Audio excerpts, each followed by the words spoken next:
Hi, I'm Dr. Robert Jason Grant, and I just want to make a little video here to give you all a couple of ideas of materials, toys for your playroom, specifically if you're working with neurodivergent children, and even more specifically if you're working with neurodivergent children who may be experiencing trauma issues, maybe high levels of anxiety, maybe just a lot of dysregulation. So when I think about these clients and those kinds of needs, I think about how is my playroom set up where they can walk into a playroom and have those regulation needs met, especially in regard to how the playroom is set up and what is in the playroom. So I'm just going to share a couple of ideas with you. There's a lot of ideas for what I would call making your playroom sensory and regulation friendly. But I'm just going to share a couple in this little short video clip. The first one is just movement opportunities. I think movement is really important for the nervous system. It's really important for a lot of neurodivergent kids in terms of trying to access regulation for themselves. So anything that you can have in your playroom that promotes movement. I've got here with me a nice, very sturdy punching bag, which is great because kids can do a lot with this just in terms of regulation. I mean, you really don't even have to think of it as an aggressive or aggression toy. It's something kids like to use to move their bodies to help them regulate. It can also be something as simple as a spin board. I have one of these in every playroom that a child can sit on or stand on, and they can just spin while they're on this. Doesn't take up much space at all. Also, in every playroom, we have a sort of balance wobble board.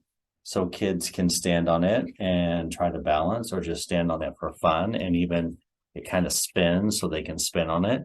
Again, not very large, so pretty easy to get things like this into your playroom.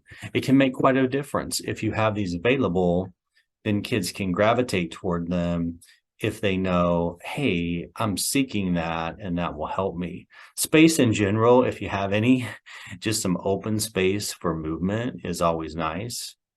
The other thing I want to show you is just kind of a favorite sort of item that I stumbled upon quite a few years ago. Y'all probably remember when the sort of mermaid fabric kind of pillows came out, and then they became really popular and everybody wanted one in some kind of fashion or another. Well, the nice thing about them is they really are great for sensory seeking individuals, for regulation. I have several of the pillows. I have one in every playroom. And then, of course, I've got them scattered all throughout our clinic and different offices and even in my home because I personally really like these. And I found that a lot of my clients do too. It's very soothing and satisfying for them. I've even found that a lot of parents of my clients love them as well. So the pillows are great.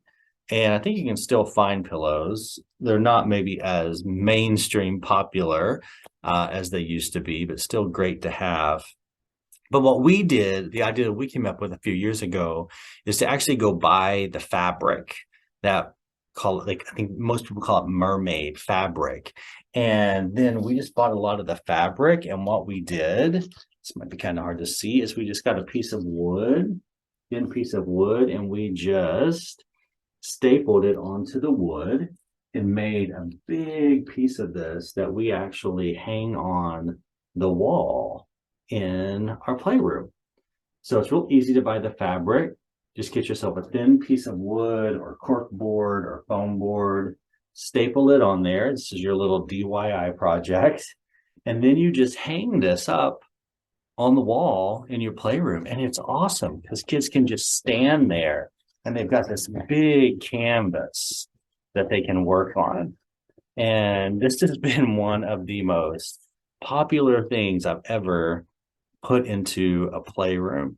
And I think it's so great to have for what we're talking about here in terms of neurodivergent kids, especially those who have issues going on where they really need to experience some regulation, and how we can help support that when they're in the playroom with us. So a couple of ideas there. Hope those are helpful, and maybe it's something that you're not doing that you can try to include in your playroom.